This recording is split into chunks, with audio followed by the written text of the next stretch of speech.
ডাকতে ডাকতে নাম ডাকতে ডাকতে বাড়িতে ডাকাতি, প্রতিবেশীর নাম করে ডাক, এবং তারপরে পুলিশের অনুমান ভুল করে অন্য বাড়িতে গিয়ে 1,00,000 টাকা, যে বাড়িতে ডাকাতির কথা ছিল 1,00,000 টাকা জমা ছিল সেখানে, সে 1,00,000 টাকা ডাকাতি করতে গিয়ে অন্য বাড়িতে ঢুকে পড়ে ডাকাত দল। ও তপন এভাবেই প্রতিবেশীর নাম ধরে ডাকতে ডাকতে ঘরে ঢুকে পড়ে ডাকাত দল। তারপর মিনিট 15 অপারেশন, মহিলাকে বেঁধে রেখে লুটপাট। দক্ষিণ 24 পরগনার কুলতলিতে ডাকাতির ঘটনায় শোরগোল।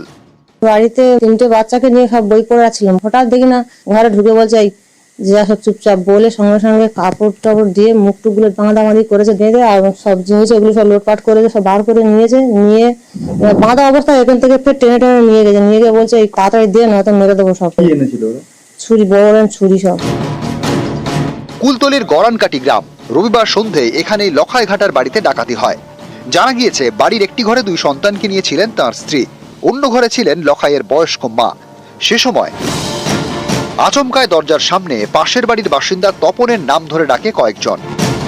ঠিক সেই সময় নাকি বিদ্যুৎও চলে যায়। কিছু বুঝে ওঠার আগেই ঘরে ঢুকে পড়ে 6-7 জনের ডাকাত দল।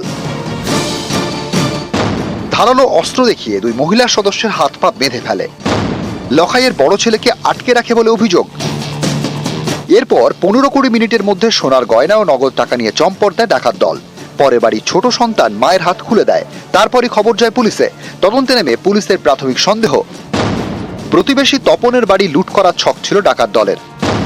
কারণ পুলিশ জানতে পেরেছে 1,00,000 টাকা ধার করে বাড়িতে রেখেছিলেন তপন। সেই টাকা লুট করতেই ডাকাত দল হানা দেয়, কিন্তু ভুল করে পাশের বাড়িতে ঢুকে পড়ে বলে সন্দেহ পুলিশের। তাই বাড়িতে ঢোকার সময় তপনের নাম ধরে ডাকছিল ডাকাত দল। প্রথমে একটি বাড়িতে ঢুকে হাত পা বেঁধে বাড়ি থেকে 5,000 টাকা নগদ এবং একটি মোবাইল নিয়ে যায়, সঙ্গে আরো কিছু লোকজন ছিল। এই বিষয়ে আমরা অলরেডি একটা কুলতলি থানার প্রপার সেকশনে কেস করেছি, তো ইনভেস্টিগেশনের প্রসেস স্টার্ট হয়েছে।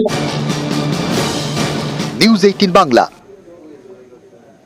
নদিয়ার ভীমপুরে নৃশংস হত্যাকাণ্ড।